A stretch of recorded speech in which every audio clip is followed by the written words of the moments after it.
పల్నాడులో ఇప్పుడు రాజకీయాలు ఎలా ఉంటాయి? రాజకీయ ప్రత్యర్థులపై దాడులు కొనసాగుతాయా లేక ఎన్నికల ఫలితాల తర్వాత దాడులు కంటిన్యూ అవుతాయా? ఇవే ప్రశ్నలు అక్కడి ప్రజలను వెంటాడుతున్నాయి. దీనికి కారణంగా మాచర్ల వైసీపీ అభ్యర్థి పిన్నెల్లి రామకృష్ణారెడ్డి పల్నాడులో అడుగుపెట్టడమే.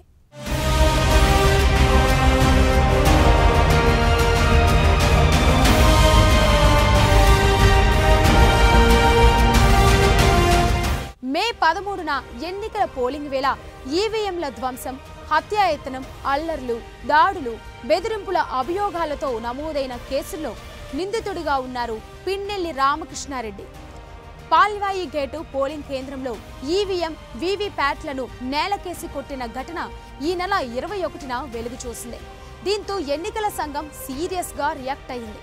ఆయన్ని అరెస్టు చేసేందుకు ప్రత్యేక బృందాలను ఏర్పాటు చేసింది.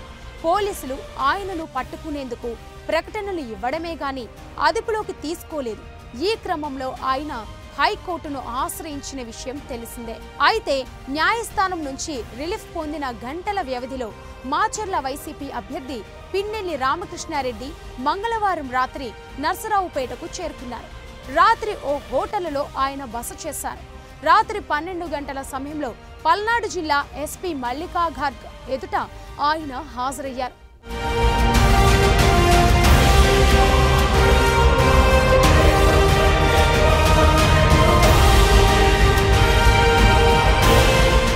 రాత్రి 12 గంటల సమయంలో పల్నాడు జిల్లా ఎస్పీ మల్లికా ఘార్గ్ ఎదుట ఆయన హాజరయ్యారు.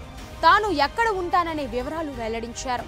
న్యాయస్థానం ఇచ్చిన ఆదేశాలతో ప్రతిరోజు ఉదయం 10 నుంచి సాయంత్రం 5 లోపు పిన్నెల్లి ఎస్పీ ఎదుట హాజరు కావాలి.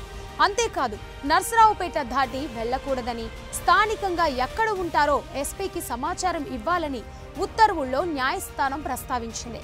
తన పాస్పోర్టును మెజిస్ట్రేట్ కోర్టులో అప్పగించాలని ఆంక్షలు విధించింది. ఒకవేళ న్యాయస్థానం ఆదేశాలను ఉల్లంఘిస్తే చట్ట ప్రకారం చర్యలు తీసుకునే వెసులుబాటు పోలీసులకు ఇచ్చింది న్యాయస్థానం.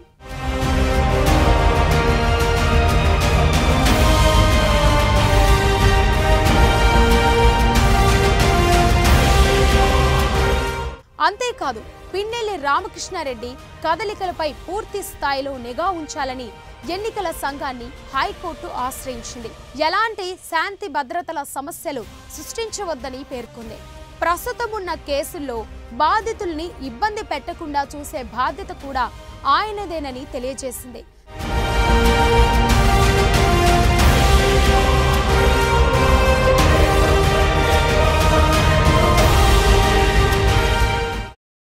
తన కేసుల గురించి ఎవరితో మాట్లాడకూడదని, అంతేకాదు బాధితులు సాక్షులను కలవడానికి వీల్లేదని ఆర్డర్ ఇచ్చింది.